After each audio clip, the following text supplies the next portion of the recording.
Rédaction d'articles scientifiques. Est-ce qu'on devrait viser la quantité ou la qualité?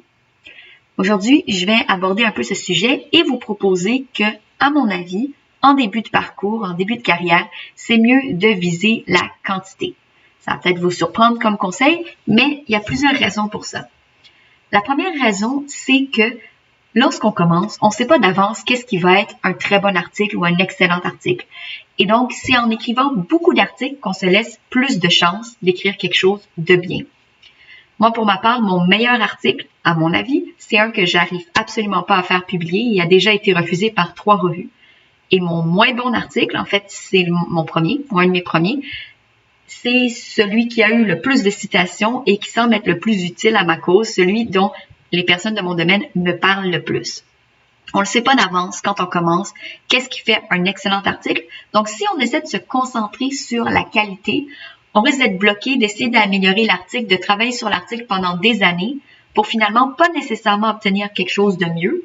Et en plus, on s'enlève des chances de faire un bon article parce que si tu écris juste un article, tu as juste une chance pour qu'il soit parfait ou excellent. Tandis que si tu écris 50 articles, il y a beaucoup plus de chances qu'il y en ait au moins un qui soit original, intéressant.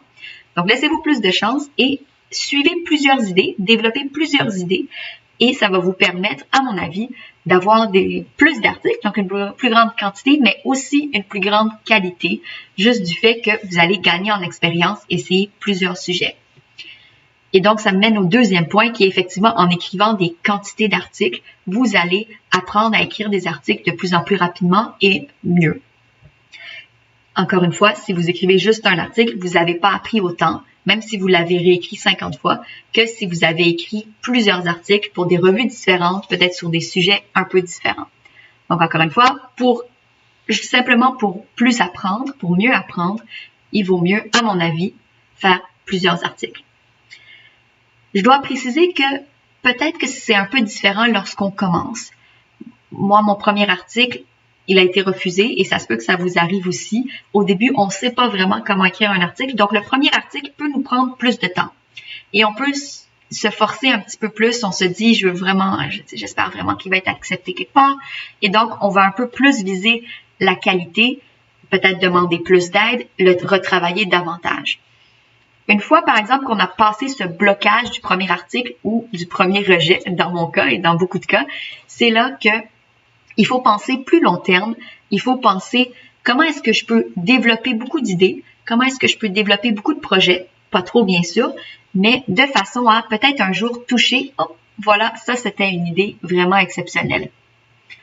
Alors, essayez ça et à mon avis, c'est ce qui vous permettra d'avancer davantage, mais aussi de prouver que vous êtes capable d'écrire des articles.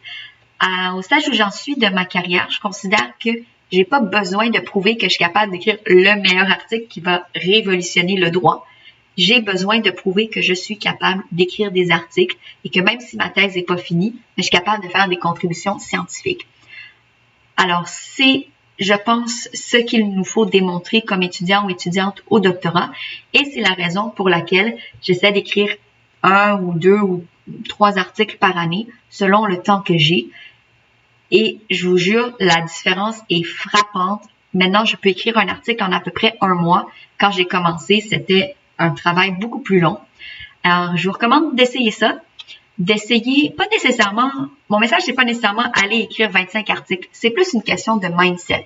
Mettez-vous dans l'idée que vous allez écrire beaucoup de choses et que certaines vont être réussies et d'autres moins. Plutôt que de vous mettre dans l'idée que vous travaillez sur votre grand chef-d'œuvre et que personne doit le lire et qui peut absolument pas être soumis pour publication avant d'être parfait. Si on se libère de ce perfectionnisme, d'après moi, on réussit une meilleure carrière académique. Voilà, et à la prochaine!